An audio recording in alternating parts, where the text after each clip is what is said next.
So I first heard about Bitcoin in March 2011. So the first time I heard about it, actually, my dad told me. He just found out about it. He told me, hey, look, it's this decentralized currency thing, and I actually discarded it for the first time because I thought this is something that has no intrinsic value. Why would it ever become valuable?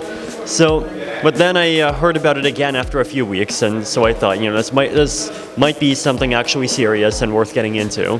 So I went online on the Bitcoin Talk forums, and I tried to figure out, what are some ways I can actually earn some Bitcoins. So I started writing articles for this website called Bitcoin Weekly. They were paying me 5 Bitcoins an article, which was actually $4 back then.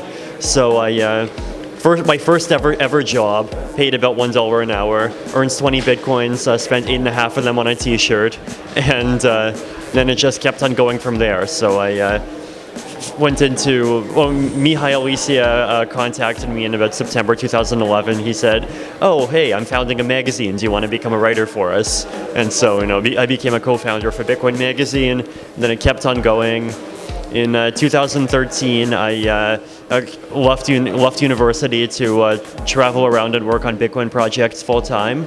So I went to the U.S., to Europe, Spain, Italy, Israel, and then eventually I got into this more interesting area of Bitcoin that people are calling cryptocurrency 2.0, which is basically to look at the cryptocurrency, the blockchain technology, and to use it for more than just Bitcoin, the currency, or even more than just money. So there's a couple of projects called Colored Coins and Mastercoin that I was doing a bit of work for, and then I started looking at all these protocols with many different features, and I was thinking, how do you generalize them? How do you make something that allows you much more freedom without making an overcomplicated protocol?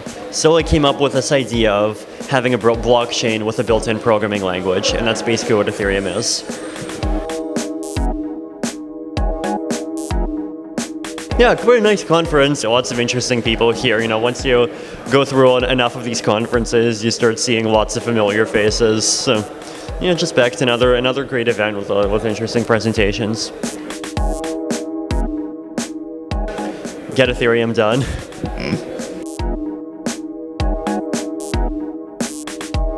The big crypto platforms that are being developed or that are out right now, I would say. So the newest one that's just released their white paper a few weeks ago is Open Garden, basically a decentralized mesh networking protocol. The company has been around for quite a while now, but they've just recently released a white paper of the new protocol, and they've put out a coin, and they're going to have a crowd sale for it in a couple of months. So that's something that I'm very interested in. Then you have MadeSafe, which is sort of like a full stack internet decentralized application platform, and also doing things like file storage. Another file storage one is Storj. It's done by a guy out of Texas, I believe, Sean Wilkinson. It's also something I'm following. And I suppose there's also Invictus, which is basically doing somewhat similar things to ourselves, but they're following a different path and a somewhat different target. Look, they're basically trying to create lots of different blockchains for specific purposes, as opposed to general purpose computing, which is what we're targeting. And so I'd probably say those are probably the big ones. There's also some smaller platforms, like there's Mastercoin, which seems to be getting popular actually as a protocol for conducting crowd sales of other protocols, and Counterparty, which is pretty much equivalent to Mastercoin. And there's also, on the privacy side, there's some interesting ones. So for example, Darkcoin, it's basically like a currency with a built-in, more decentralized coin join system. And of course, Zero Cash is the one that we all really hope takes off. I mean, at this point, it seems to be moving a lot toward these sort of cryptocurrency 2.0s, more advanced decentralized applications. In our case, we're doing the Turing complete computing blockchain. Then there's also the multi-blockchain approaches, even other types of decentralized protocols. So things that are moving toward greater levels of complexity and functionality, and also at the same time, there's going to be solutions targeting scalability. So it seems like it's going to be a combination of different platforms that are optimized toward different purposes and protocols using different ones together. I would have preferred the thing to have a permanent linear model, actually. I mean, it is kind of unfortunate that by the time anyone has really heard of Bitcoin, 25% of all the Bitcoins were already gone. It creates a sort of strange inverse effect where, you know, everything that happened in 2009 is suddenly 1,000 times more important than everything that's happening in 2011 or 2012. So that probably is one of the parts of Bitcoin, the rapid deflationary curve, that I don't like so much.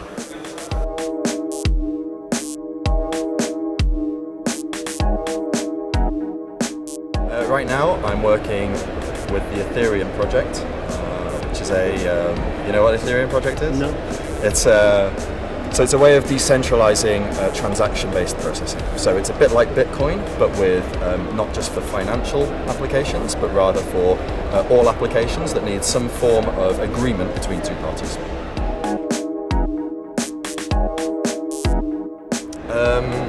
The idea of different proofs in order to solidify the blockchain, so proof of stake being an obvious one, proof of excellence as well, are really interesting ways of reducing this problem of lost power and lost energy that we have with the sort of bog standard proof of work. So as far as the altcoins are concerned, I'm really interested in the experiments that they provide in this direction.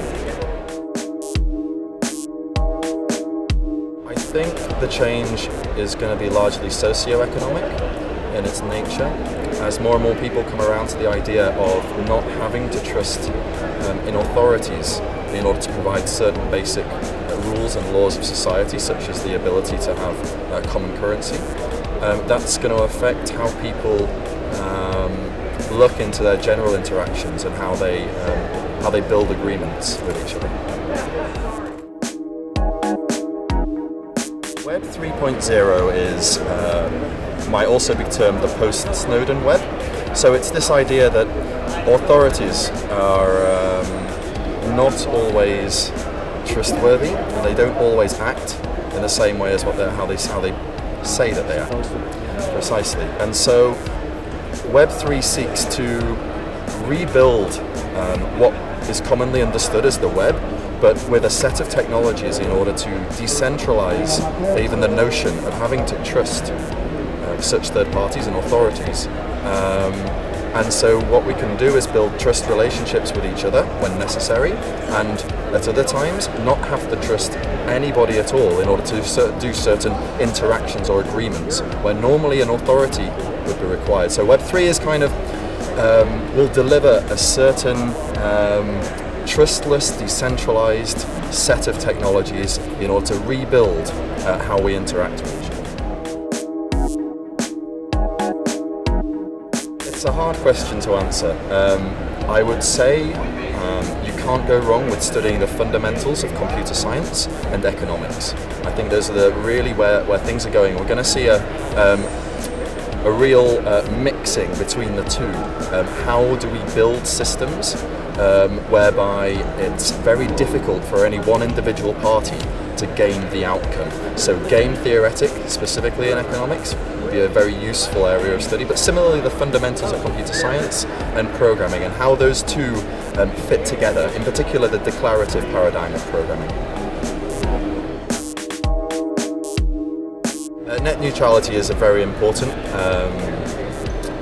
paradigm that the internet was originally built on, and I think it really does need to be continued into the future. I would hope that Web3 will help cement net neutrality by reducing the necessity for having individual organizations that provide services and have services being provided by all of the people who want to take part. Economic institutions tend to be built upon a notion of the middleman, of taking two parties and bringing them together and charging for that service.